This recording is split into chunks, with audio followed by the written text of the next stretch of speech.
Our weather forecast from the National Weather Service looks like plenty of sunshine and clear nights as we head towards this weekend for our listening areas. For Provo, Orem, and Utah Valley, the high today 89, our low 61 tonight, and then 90 degrees your high on Saturday.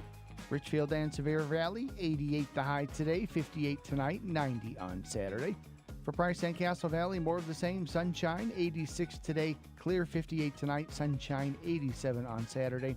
And for Vernal, Roosevelt, and the Uinta Basin, there is just a slight chance of showers this afternoon for a short period. Sunshine otherwise today, the high 87. Then clear tonight, 55, sunshine 86 Saturday. Our key verse, Isaiah 63, verse 7a. I shall make mention of the loving kindness of the Lord, the praises of the Lord, according to all that the Lord has granted us. This is KEYY Provo, KEYR Richfield, KEYP Price, and KEYV Vernal.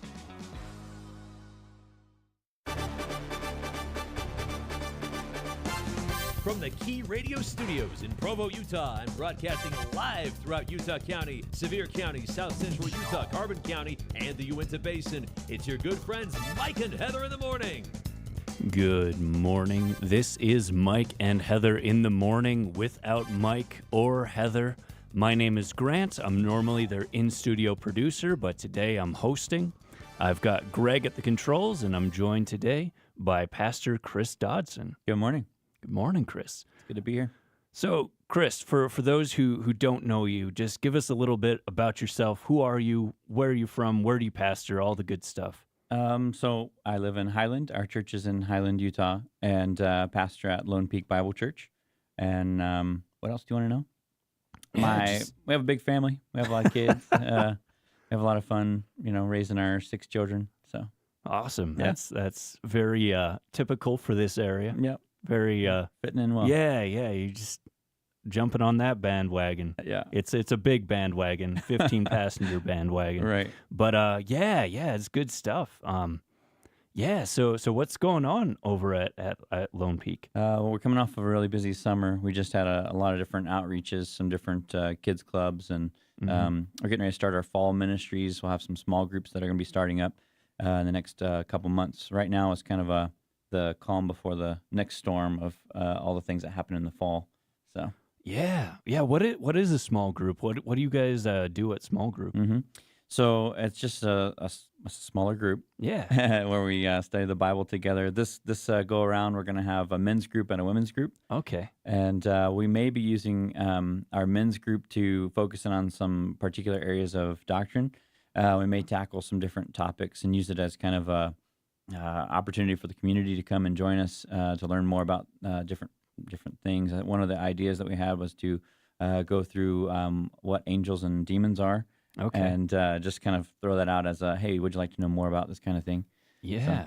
Yeah, there's a lot of confusion about that. A lot of, we culturally we have these ideas of what angels and demons are. We have TV shows about Lucifer, about just like good omens, like we have this struggle, we like growing up, there was this Disney animated movie that I saw called The Emperor's New Groove, where Patrick Warburton's character had an angel version of himself on one shoulder and a demon version on the other shoulder, and just like this idea of the whispering in our ears. Just we have a lot of like concepts in movies where it's like every time a bell rings, an angel gets its wings. Right. There's a lot of just like folklore, I guess you would call it, and it's always good to go back to God's word. Yeah. What does God say about them? Absolutely. And looking through the Gospel of Mark, we have been looking at a lot of angels and demons, mostly demons, actually. And it's been kind of dark, but we've seen Christ's authority over the demonic realm. And today, in particular, we're also going to be looking at more of Christ's authority over the demonic realm. But what's been really fascinating about the Gospel of Mark, something that I kind of knew about in the back of my mind, but rereading the Gospel has really brought this up to me, is Christ's supreme authority. Jesus had authority, or he has authority over sickness and disease. He has it over like physical deformities, terminal illness. He has authority over the demonic realm. He has authority to teach, and he has authority over tradition and religion. And it's just been good to look at all of that, to see that this is God. Jesus is God incarnate, God in the flesh, come to earth for a very specific purpose and for this ministry that we're reading about in the Gospel of Mark. Yeah, it's exciting. I think that the challenge today is to go through Mark chapter 5. Yeah. And so, so we'll see how far we get through We're going that, to keep but- it very fast paced today. Yeah. So let's just jump into it. And if we have any questions along the way, we'll ask them. But do you just want to go ahead and read Sure. the first part of Mark chapter 5? Yeah, Mark chapter 5, I'll begin in verse 1. It says, "They came to the other side of the sea, into the country of the Gerasenes. When he got out of the boat, immediately a man from the tombs with an unclean spirit met him. And he had his dwelling among the tombs, and no one was able to bind him any more, even with a chain, because he had often been bound with shackles and chains, and the chains had been torn apart by him, and the shackles broken in pieces, and no one was strong enough to subdue him. Constantly, night and day, he was screaming among the tombs and the mountains, and gashing himself with stones." I'll stop right there. You see this kind of the desperate state this man is in. I think that's what you see a lot of times as you go through the Gospels. When Jesus comes into a situation, people are in a bad way, right? It's just this awful circumstance this man is in, tormented by evil spirits, right? And so much so that like the people are like, we don't know what to do with him. Yeah. We're trying Yeah. to bind him with chains, and he still breaks himself free. Yeah, he's because of this oppression from demons, he's become like this boogeyman character where he's haunting the tombs. Like there's such like this drastic transformation that has happened in his life where his entire being has been taken over by these dark forces. Yeah. Luke tells us that not only is this stuff happening that we read about here in Mark, but he also throws in, and this guy doesn't wear any clothes. And so he's gone to the extent where like this thing, the evil spirit has overtaken him to the extent where he doesn't care about his own shame anymore. It's just he operates in this this evil way, to be without clothes, to be cutting himself, to be able to have this supernatural strength, to be able to break chains, etc., and to live in a cave. Yeah. So just real quick, because there are a lot of misconceptions about angels and demons. What are these unclean spirits that Mark is referring to? Yeah, so these would be angels that have rebelled against God. And so as they've rebelled against God, they were cast out of God's presence, and they've been given some time to have their influence on the world to some extent or another. When you read through this passage, it's interesting to see the way that the demons speak to Jesus, because you see some of their theology. You'll notice that they start to tell him that, why are you here? Are you here to torment us? They know that there's some torment that's coming. They also talk to him, and they know that there's a time and place for them to have this ability to operate.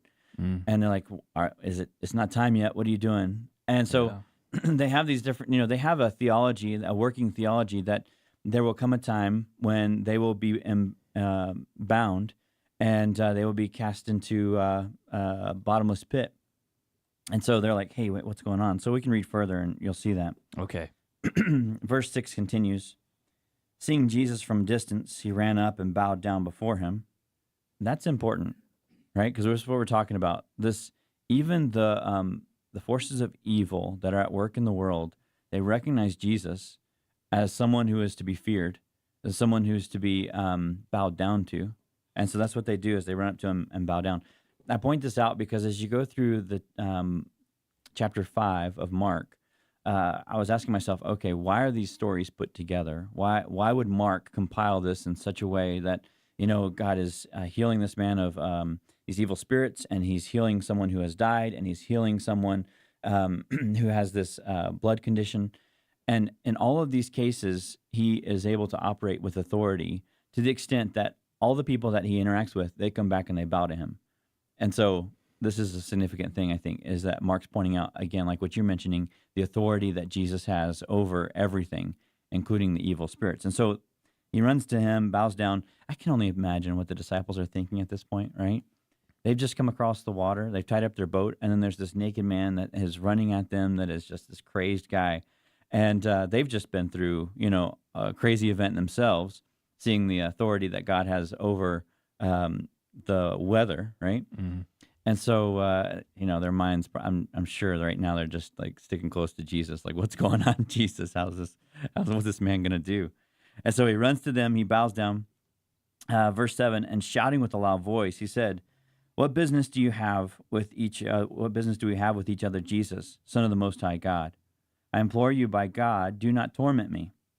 For he had been saying to him, come out of this man, you unclean spirit. And he was asking him, what is your name? And he said to him, my name is Legion, for we are many. And he began to implore him earnestly not to send them out of the country. Now there was a large herd of swine feeding nearby on the mountain. The demons implored him, saying, send us into the swine so that we may enter them. Jesus gave them permission, and coming out, the unclean spirits entered the swine, and the herd rushed down the steep bank into the sea, about 2,000 of them, and they were drowned in the sea. All right, this is some crazy stuff, right? I was listening to one pastor speak on this text. He's like, sometimes you have to give people a really good introduction. And then there are some stories where you just read the story and people are like, wait, what? Yeah. Yeah, this is one of those, wait, what stories? What happened? And so it's just this incredible event where the interaction between Jesus and the demons is such that the demons, they submit to Jesus' authority, and they're like begging him, don't cast us out now. Just send us into these pigs, which is an interesting thing. It also says that their name that they give is Legion, which I think in a Roman legion, you could have up to 6,000 soldiers. And so the idea is that there's thousands of these demons possessing this man. And so that's why he's uncontrollable and he can't control himself. There's this other force that's at work in this man. Mm. Yeah. Yeah, and the whole thing with the pigs. So it's like they're in a region that isn't like isn't Israel, right? Right. Yeah. Because pigs are unclean animals in the Jewish religion and culture. Mm-hmm. So get this. This is one of the coolest things about this story, I think, is that you see Jesus, and you have to ask the question when they first hop in the boat, right? Why would they get in the boat and travel across this distance to get to this place? And you know what they do after this whole event? They hop back in the boat. It's like, well, you know what Jesus was doing? He was pursuing this man. Yeah. And so as you see through the story of Mark, there's crowds that are gathered around Jesus, and we see him as this, in some ways, he draws, the public to himself. But then when you see Jesus interact with people, he's very much a relational God in the sense that he wants to interact with people on a personal level. I think that's so cool, just to see how he pursues this man to interact with him and to rescue him from these evil spirits. Yeah. Yeah, let's keep going, and then I want to come back to that. Mm-hmm. Okay, so there's about 2,000 of these swine. Again, you see, there's for these swine to be crazed enough to run off of a cliff. There's thousands of spirits that are cast into them. And then what happens? Verse 14: their herdsmen ran away and reported in that city and in that country, and the people came to see what it was that had happened. They came to Jesus and observed the man who had been demon-possessed sitting down, clothed and in his right mind, the very man who had legion, and they became frightened. I think this is an interesting thing, is that when people don't understand what takes place, a lot of times the response is fear. They didn't understand what was going on between Jesus and this man. And so their response is fear. Verse 16 continues, those who had seen it described to them how it had happened to the demon-possessed man and all about the swine, and they began to implore him to leave their region. As he was getting into the boat, the man who had been demon-possessed was imploring him that he might accompany him. And he did not let him. But he said to him, go home to your people and report to them what great things the Lord has done for you and how he had mercy on you. And he went away and began to proclaim in the Decapolis what great things Jesus had done for him, and everyone was amazed. So you have these responses of these different people in the story, and Mark doesn't want to leave that out. He wants you to know what happens after this event. So yeah, it's about Jesus, and that's our focal point, right? But different people respond to Jesus in different ways. Mm-hmm. Some people, they're afraid of him. They don't understand him, and so they distance themselves from him. There are others, like this man, who says, no, I want to come. I want to be with you. He tries to get into the boat with Jesus and the disciples, and then Jesus says, no, hang on. I got a plan for you. Let me give you a task, a job to do. And he sends him off to the rest of the people to go and tell what Jesus had done for him. And then they're amazed when they hear what the man, this possessed man, his story, right? Yeah, I think fear is the proper response when we see the awesome power of God. That was the response the disciples had that we saw yesterday when he calmed the storm, was fear, because they saw this isn't just a good teacher. This isn't just a prophet. This is God. Mm-hmm. He has the authority of God himself. And, all through the Old Testament, there's, this encouragement to fear God. Every time someone is confronted by God, their response is fear. And I think that's good and healthy when we come across the infinite creator and sustainer of the universe, that there should be fear. Mm-hmm. There's kind of this misconception that in order to approach God, there needs to be nothing to fear, nothing to be afraid of. But I think when we approach anything that is powerful, I've been through enough employee orientations to know that there's certain machinery, there's certain things that need to be handled with a level of fear, a level of reverence, because of the power and the danger there. And there is a great danger in approaching the God of the universe, and it should not be something that is taken lightly. Mm-hmm. But here we also see Christ's pursuit of this man. This man did nothing to warrant Jesus sailing across the Sea of Galilee for him and him alone. Because like you said, as soon as he reaches this man, he turns around and goes back. Mm-hmm. He came in pursuit of this individual. And when something interesting that Jesus says here is, go home to your people and report to them what great things the Lord has done for you and how he had mercy on you. And that's the heart of the gospel. That's it. This is a great picture of the gospel. Chris, would you explain what I mean? Yeah. Yeah. So there's this problem, right? And the problem is that we're sinful people. And God has made a way.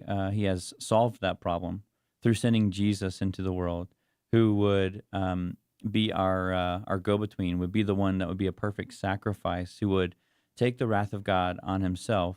And instead of us enduring the wrath of God, we can, by faith in Jesus, we can accept what he's done on our behalf. And so this is the good news, and this is the mercy that we're talking about, right? That we we didn't deserve what God has given to us by way of salvation because we are sinful people. This man didn't deserve Jesus to take that journey and to go and visit this man didn't deserve it, right?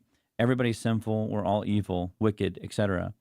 And in the steps that Jesus takes to get there, it's his mercy all along the way, and then it's mercy when he gets there, and then he's merciful to basically give this man a life back. Not only does he give him his life back, but he gives him a purpose. Mm-hmm. And so this man is no longer like living in caves, but now he has this purpose of going and telling people what Jesus has done for him.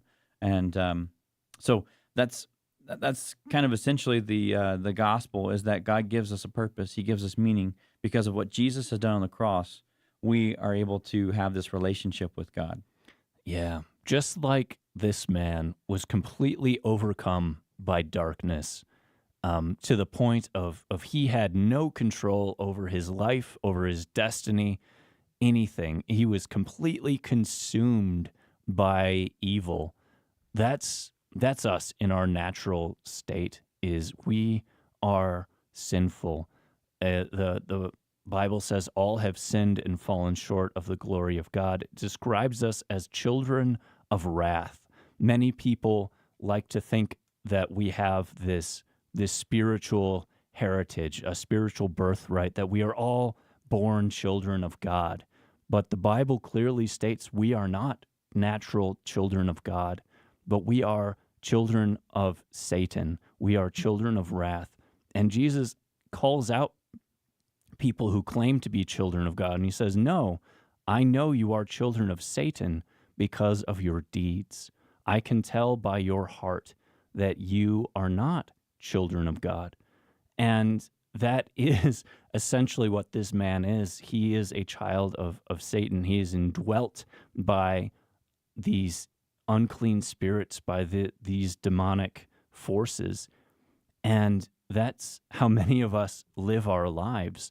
Our lives are completely ruled by sin and death and destruction. And there is nothing that we can do to save ourselves from that. We are just completely undone. But it is Christ's pursuit of us. It is his mercy and grace and love. That is the only thing that can save us from this fate of death. Yeah. So like the key application or question would be like, how have you responded? Right. I mean, there's some people that respond in this distancing, they distance themselves from God. And so the fear can be something that either draws you close to him and you recognize that he is the one that is worthy of all honor and glory and praise, and it just brings you low under his service, or you don't understand it and you don't like it and it makes you feel uncomfortable, and so you push away at this. And so the question is like, how have you responded? And then this man, whenever he sees, who Jesus is through this miracle, this power, this authority, he says, I'm going to come with you. I want to be with you. And so I think that should in some way be our own heart, as we have seen the way that God has worked in us to change us. This man is completely transformed. Mm-hmm. He's wearing clothes now. He's in his right mind, and he's sitting at the feet of Jesus. And I don't know what Jesus was talking to him about.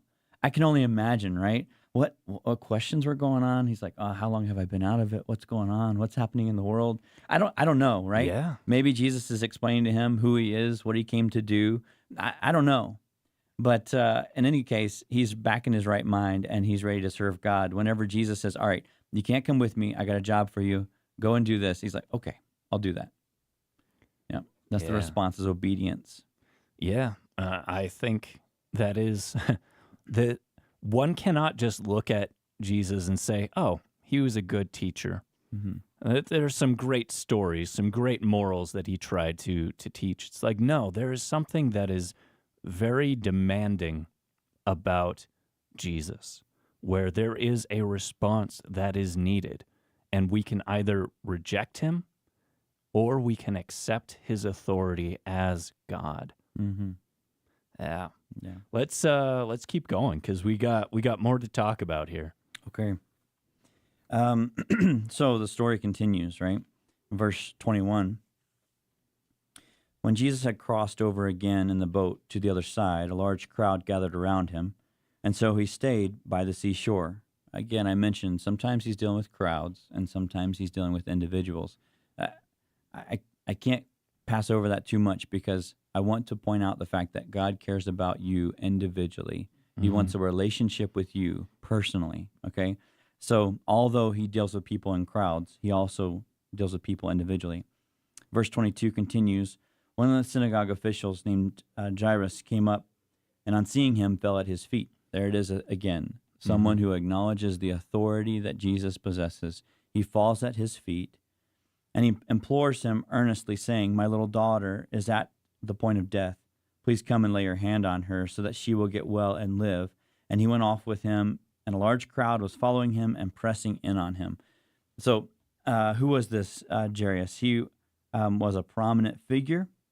He was someone who was very important, right? He was one of the synagogue officials.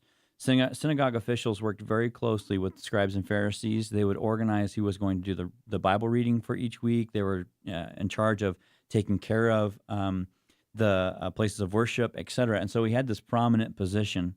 What's interesting is that you see this man who had a prominent position in this religious system that rejects Jesus, essentially. And he says, hang on a minute. I have nowhere else to turn. My daughter is sick. I've heard these stories. Perhaps even he's in the synagogue when Jesus was there reading, right? Perhaps even. And so he says, what am I going to do? I'm going to go and find Jesus. That's my answer. That's my solution. I need to get to him. And so he shows up, and he doesn't show up with, this pomp and arrogance because he has this position or this status, but he comes and he falls before him. Yeah, this is political suicide. This is risking his job. This is risking his position, his money, his stature in the community. He's throwing it all out for his little girl. And I think there's something so relatable there. I mean, so many parents can feel that pain there, where you would sacrifice everything for your children. Yeah. And that's essentially what this man does. He says, I have no other option. We're going to go for it. I got to go and see Jesus. So on the way, verse 25, we find this other little story that just kind of gets tucked in. As Jesus is on his way to help, there's a crowd and they're pressing in on him. In verse 25, we'll come back to Jairus after we read this little section. It says a woman who had a hemorrhage for 12 years and had endured much at the hands of many physicians and had spent all that she had and was not helped at all, but rather had grown worse. After hearing about Jesus, she came up in the crowd behind him and touched his cloak, for she thought, if I just touch his garments, I will get well. Immediately the flow of her blood was dried up, and she felt in her body that she was healed of her affliction. Immediately Jesus, perceiving in himself that the power proceeded from him had gone forth, he turned around in the crowd and said, who touched my garments? And his disciples said to him, you see the crowd pressing in on you, and you say, who touched me? And he looked around to see the woman who had done this. But the woman, fearing and trembling, aware of what had happened to her, came and fell down before him. Again, there's the third fall down before him, and told him the whole truth. And he said to her, daughter, your faith has made you well. Go in peace and be healed of your affliction. Man, this is another incredible story, right? This woman has the faith to get in there, and she says, oh man, if I could just touch his garment, I know that would be enough. This woman, again, in a desperate state, right? Mark lets us know that she's endured much at the hands of many physicians, to the extent that she's used all the money that she has, and she's not any better. She's actually worse after seeing the physicians. And so she's got nowhere to turn. She's been dealing with this issue, and this is a blood issue, right? This is an issue that would make her unclean. And what does that mean, that she's unclean? Well, that means that, well, she people can't touch her. That means that she's separated from society. That means she can't go in the synagogue. That means she's separated from the culture, the worship, her people, etc. So for how long? What was it? 12 years? 12 Yeah. years. She's separated from people. And she gets in her mind, okay, the thing I need to do is touch him, right? Mhm. And so this would also be a terrifying thing because she could be ridiculed. She could be punished for putting herself in the position of making someone unclean. Yeah. So this is my only option. I'm going to go for it. And so she reaches out and grabs onto his garment, and she's healed because of her faith. This is incredible. Immediately, Jesus perceives that this power had left from him, which is it's a crazy thing to think about. But the Almighty, all-powerful God, He knows whenever His power's at work, right? He knows whenever this power leaves him. I think this is interesting because as I think about my own life and the power that God has to work in me to make me more like Himself, to encourage me and empower me to do the work of ministry, I think that very much Jesus is a part of that. And so sometimes we like to think, oh, I can do ministry and I can do it in my own strength. And the thing is, we can't. To the extent that Jesus, His power is what allows us to operate in a way that is glorifying to God and brings the most good to man, right? I think we forget how desperately much we need him. These folks are desperate, like we've said, and sometimes we get too confident in ourselves and we're going along. We don't realize how desperate we are and how we need him so much. Yeah. Yeah.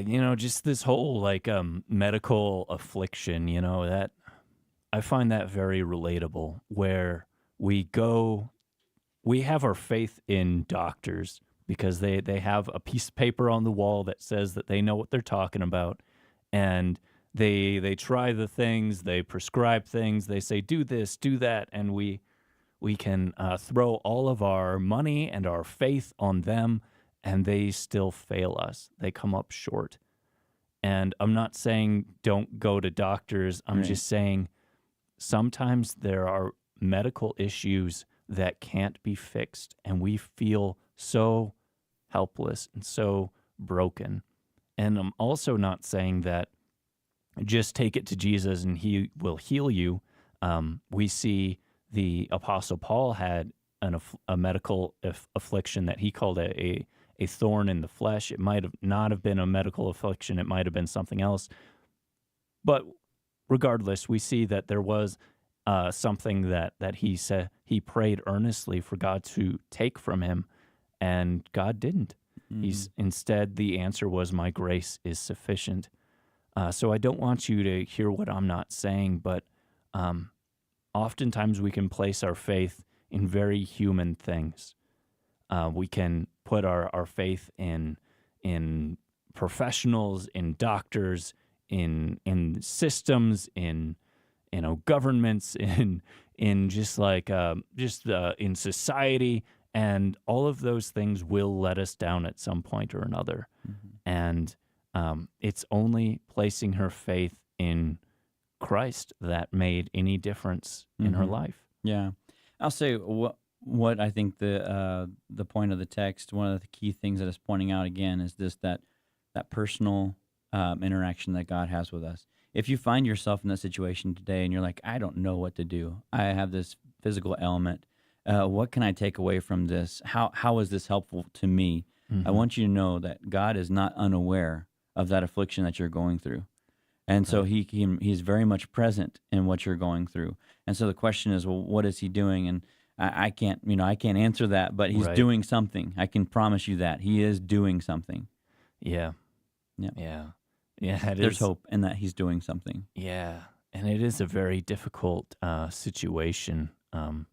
But there is enough let's just, case by case, let's look at what's going on here.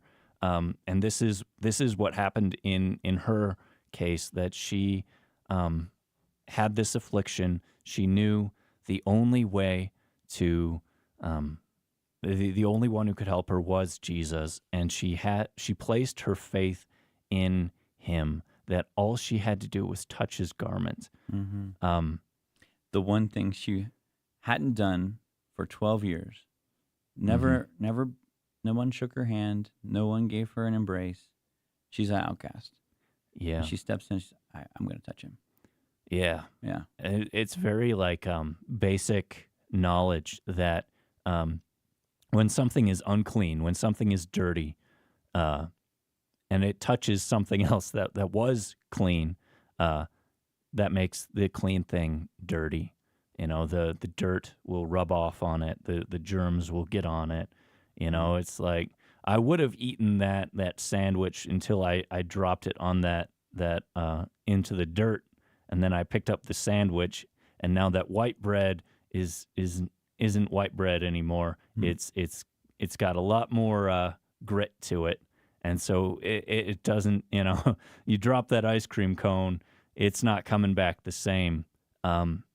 And that's just how life works. That's how it is. But here, the unclean touches the clean, and the unclean is now clean. Yeah. Yeah. It's incredible.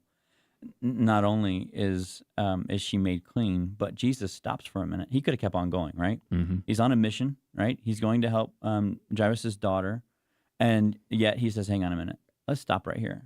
Let's call out this woman. Let's make a scene. Yeah. Let's make a scene right here. Who touched me? Yeah. Yeah. And the disciples like, wait a minute. What? Everybody's like, what's going on? But he takes a moment, and I think he takes that moment again. It's all these little things, these indicators point to him saying, I want to deal with this lady personally. Mm-hmm. And so he stops everything. He says, hang on, who touched me? And he gets this woman to fess up. She tells him everything. And he's like, okay. And so that's whenever he was able to give her this encouragement. Not only does he give her this encouragement, but he deals with her tenderly and carefully to the extent that in verse 34, it says that he calls her daughter. Mm. It says, daughter, your faith has made you well. Go in peace and be healed of your affliction. Go in peace. Now she experiences peace, right? A peace that she hasn't had before. And she's been healed of this affliction. I'm just blown away by how personal our God is. Mm-hmm. Yeah. Yeah. Wow. So this delay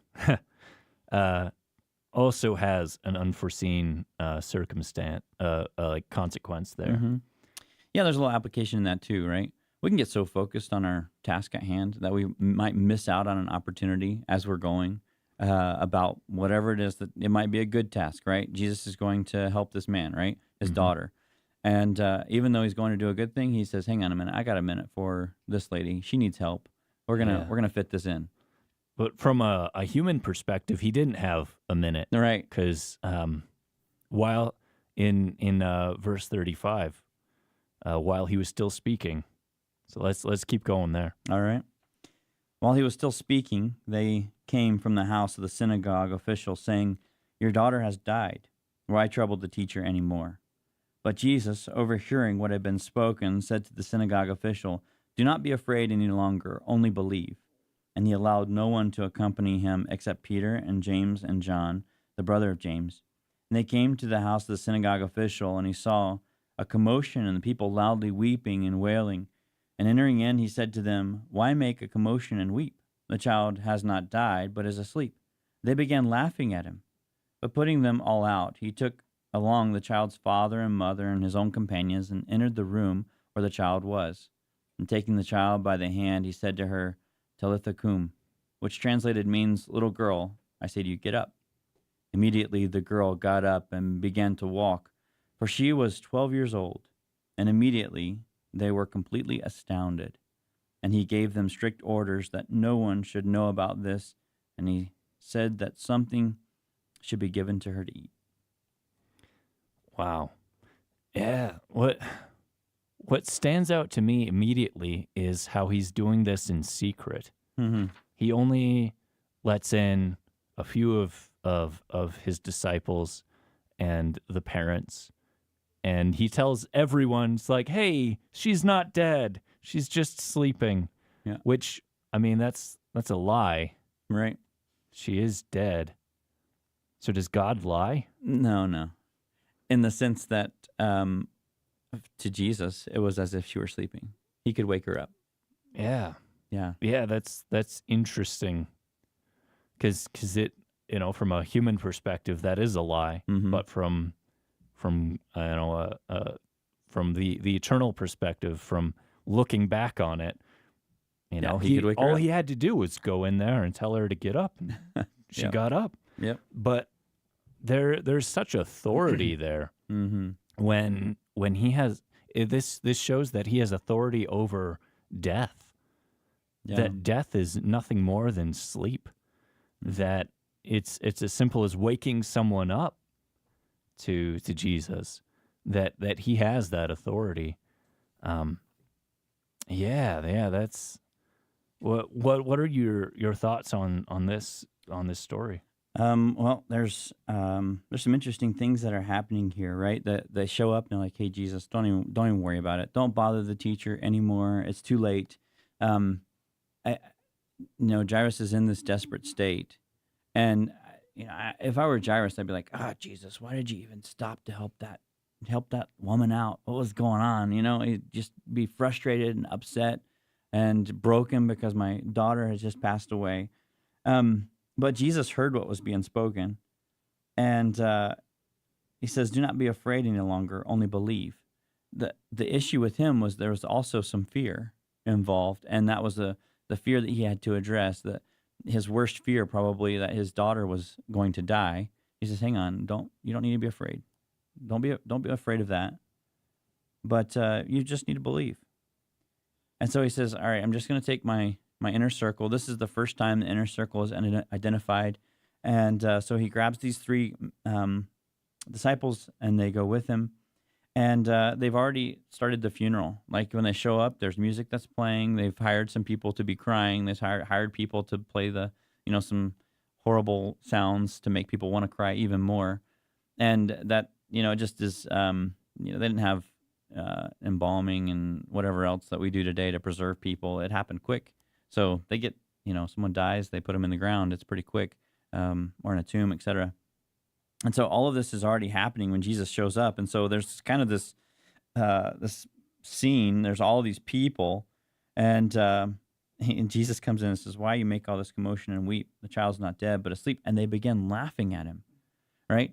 Again, it just indicates that these are some hired people that are there, right? They're just going through the motions of crying and wailing, and then they hear this absurd thing that they think is absurd, and they start laughing, at Jesus. Again, Mark puts all of these things in here so we see the response of the people.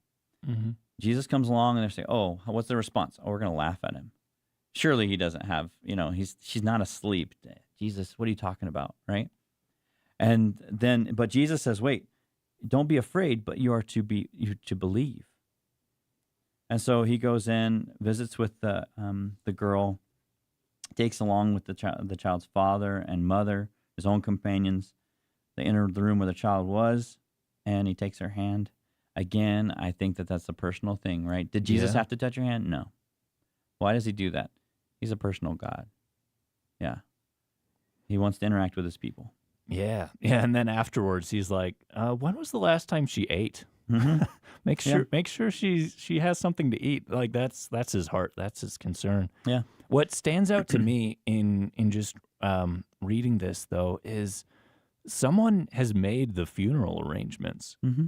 while the dad is out All right, trying to find Jesus. desperately trying to find Jesus, and so everyone else back home is preparing for her death. Mm-hmm. That as soon as she dies, the mourners are there. They were ready to announce her death by their wailing, by starting the dirge, by just Very much could have been the situation where they saw it coming, right? She's been sick for some time, and they're like, "Oh, call in the family. This is what we're gonna do." Everyone else is resigned to the fact that there is nothing that they can do. Mm-hmm. That this little girl is going to die, and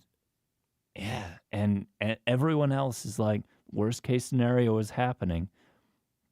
But Jerry, he's in denial.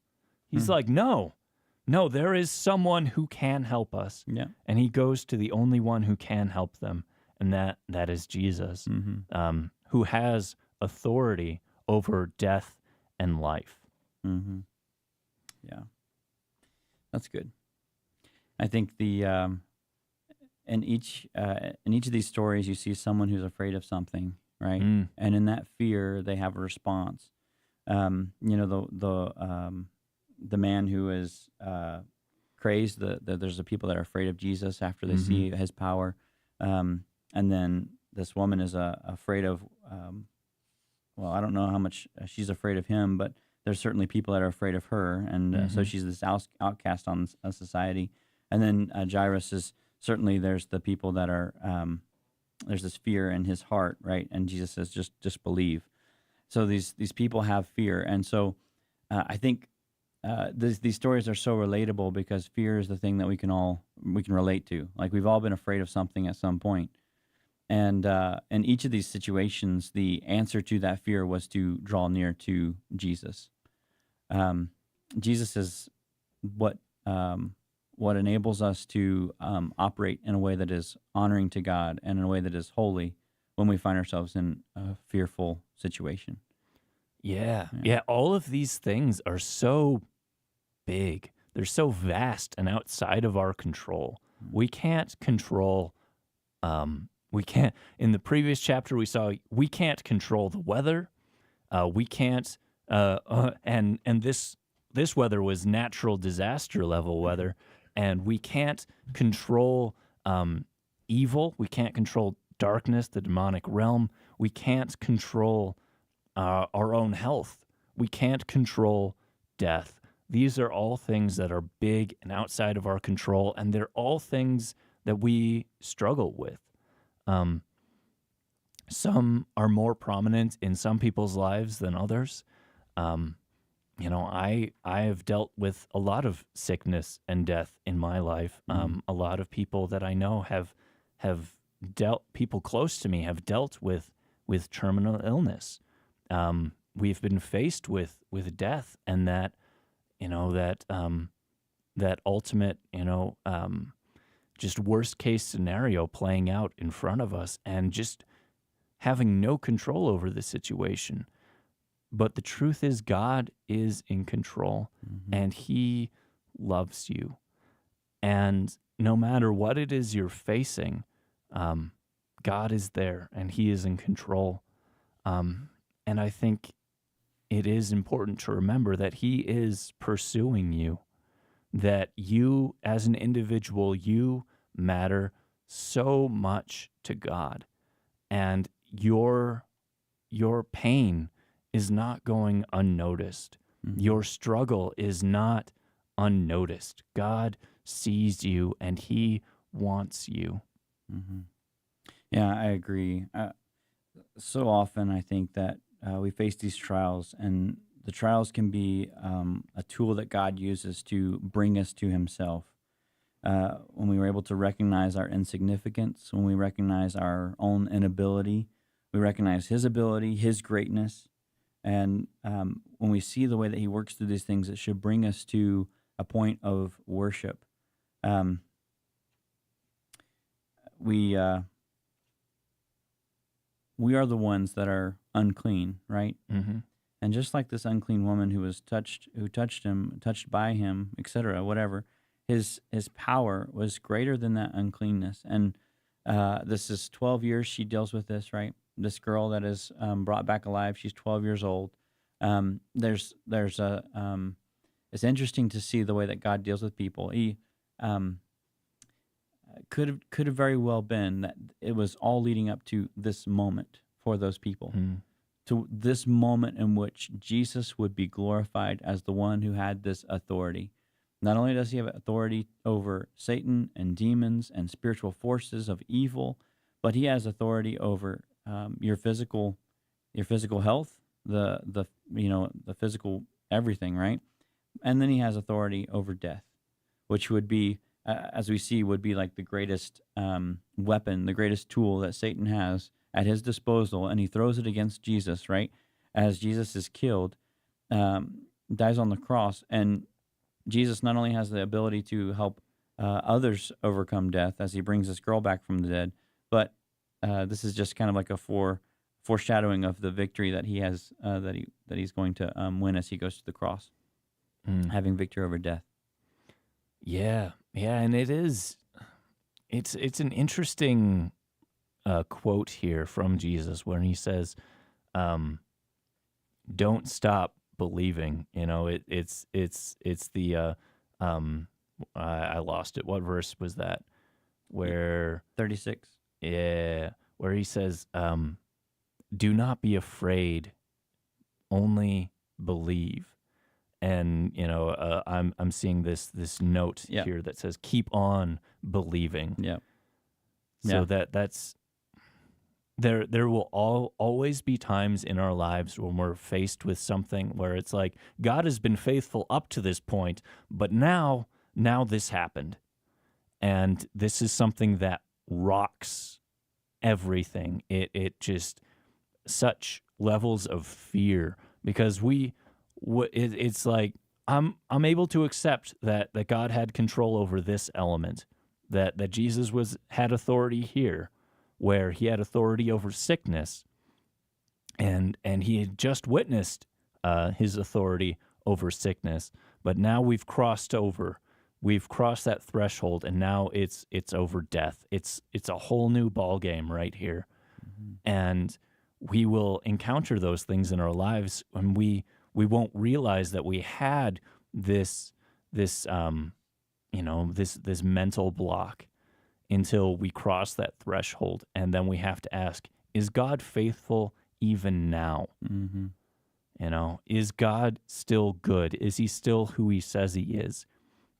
And this is something that we have to deal with. We have to grapple with that. Will we keep on believing? Yeah, absolutely. That's a good encouragement. Yeah.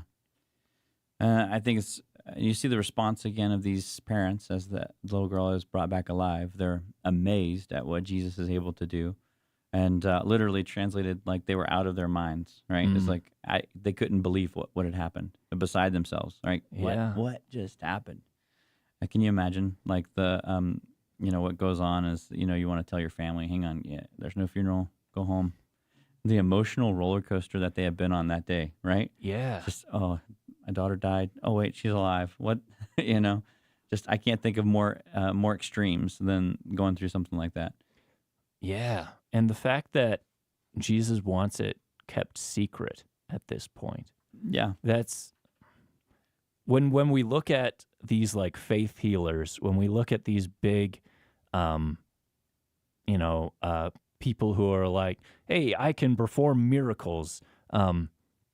It's usually all self-glorifying, where it's like, oh, look at that. He's such an amazing person. Look, he can heal all these people. Look at the power that he has. But Jesus does this in secret. Mm-hmm. And he secretly brings back a 12-year-old girl from the dead. Yeah. We see, there was like recently, there was like there was this church that was trying to bring back, they were trying to, bring this girl from this terminal illness to life, and it was this big public thing, and it didn't work. Mm. And they were doing all the things, and it just didn't work. But here we see Jesus doing it in secret. Yeah. He has what this tells me is that Jesus has a perfect plan, and his plan was at work. He, the first guy we talked about, the guy who has been possessed with demons, he says, all right, go and tell everybody. Yeah. All right. And what you have there is essentially like the first Gentile missionary, right? Yeah. That's sent out. And you think of Jesus as being someone who came to the Jews, but there's this Gentile missionary that he sends out into his village, go telling everybody. And I think a lot of this had to do with the timing of what Jesus was trying to accomplish. He had this perfect plan, and he was enacting this perfect plan. And so as he operates specifically, purposefully, he's able to tell this guy, you go and tell these people. And he says, these guys, you don't tell anybody about this. I don't know what would have happened. I'm sure there's some news that slipped out here and there.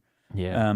But maybe they tell everybody that he has the ability to raise people from the dead, and then all these other people, they swarm him to bring him into the graveyard, or I don't know what it is, right? Maybe they go ahead and say, hey, let's set him up as our king, and he's got the ability to do this. So they mess it up. I don't know. Yeah, but I mean, he his plan- raised Lazarus Right. from the dead pretty publicly, Yeah. and that's the one that most people know about. It's like, oh, Lazarus raised from the dead. And that happens just before he makes his way into Jerusalem, right? Right. So the timing there is a little, it's just yeah. God, he's got a time for it, right? Yeah, it's one of those things where we can sit back and speculate, but I think it's important to see that, it just wasn't that time. Yeah, That he's got a that plan. even in his authority, he still has, he's making these decisions, and he is God. Mm-hmm. And we can look at our own lives and ask, why doesn't he work this way in my life? And it's a difficult thing sometimes to submit to that. Yeah. But Chris Dotson, thank you so much for coming in. Thanks for having me. It was a great conversation, a lot to talk about. We really dove in. And thank you so much for listening. We'll be back next week to do it all over again.